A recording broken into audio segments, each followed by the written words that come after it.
প্রতিদিন সকালে কিছু না কিছু একটা হয়েই চলেছে। সকালগুলো একদম বাজেভাবে শুরু হচ্ছে। রাজ্যের কানের অবস্থা দেখো, কেটে কি অবস্থা হয়েছে। আর এখানে দেখো, তারপর ওকে না একটা কুকিজ দিলাম, কারণ কি ও কিচ্ছু খেতে চাইছিল না। আসলে নখটা একটু সামান্য বড় হয়ে গেছিল আর ওখানটা কেটে গেছিল, তার মধ্যেই আবার কেটেছে, তাই এই অবস্থা। একটুখানি নেস্টাম গুলেছি, আমি বাইরে খাবার দিই না, বাট এই ইমার্জেন্সি পারপাসে ব্যবহার করি। আর রাজ্যের পাটা মারাত্মক ভাবে ফুলেছে, কিছুই বুঝতে পারছি না, তাই একটুখানি বরফ দিচ্ছি যদি ব্যথাটা একটু কমে। আর ও যখন ওখানটা প্রেস করছি ও কাঁদছেও না। একটুখানি পায়েস আর একটু পরোটা খাচ্ছিলাম। আমি মিষ্টি জিনিস দিয়ে খেতে ভালোবাসি। এখানে ঠাম্মা এসেছিল আর রাজ্যে সবজি কেটে দিচ্ছিল।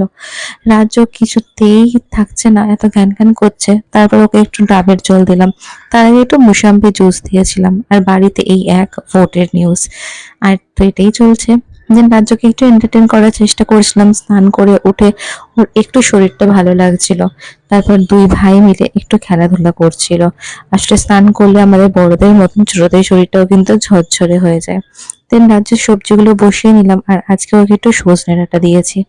আজকেও তাই পুরো পিউরি মতন বানিয়েছি একটু মোটা করে, আর কয়েকটা চিজের টুকরো ছড়িয়ে দিয়েছি। দেন আমি নিজে লাঞ্চ করলাম আর রাজের বটলটা একটু ফুটিয়ে নিলাম।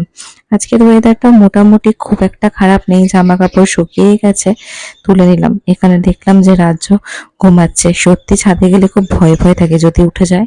বিকেলে উঠেও আজকে কান্নাকাটি করছে। ওই যে বললাম ওর শরীরটা ভালো নেই, তাই মুডটাও কিটকিট করছে। ওর পাপা অফিস থেকে ফিরে গেছে আর আসার সময় সিঙ্গারা নিয়ে এসেছিল।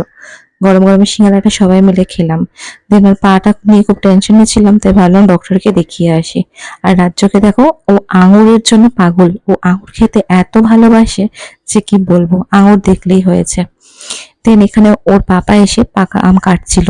আমগুলো আমাদের গাছের, আমগুলো এত মিষ্টি যে কি বলবো। নিজেদের গাছের পাকা আম খেতে কার না ভালো লাগে। আর দিন ওকে ডক্টরের কাছে নিয়ে যাব। তো এখানে ডক্টরটা হাড়ের ডক্টর, তাই ভাবলাম যে বাড়ির সামনেই যেহেতু রয়েছে একবার ওনাকে দেখিয়ে নিই। যদি সেরকম কিছু বুঝি দেন আমার যে পিডিয়াট্রিক রয়েছে ওনাকে দেখাবো।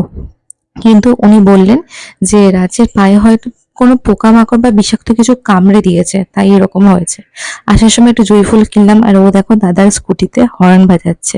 ও কিন্তু সবার স্কুটি গাড়ি সব কিছু চেনে, কোনটা পাপার কোনটা কাকার কোনটা দাদার, ও সব বলতে পারে। এমনকি ওর কাকাইয়ের সাইকেলটাও ও খুব ভালো করে চেনে। এখন থেকে ও কত কিছু চিনে গেছে।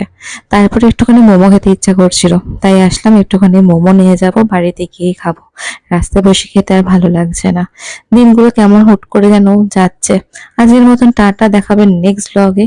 রাত্রির আজকে 12টা বেজে গেছে, তবুও রাজ্যের চোখে ঘুম নেই। কখন যে ঘুম পাড়াবো জানি না গো।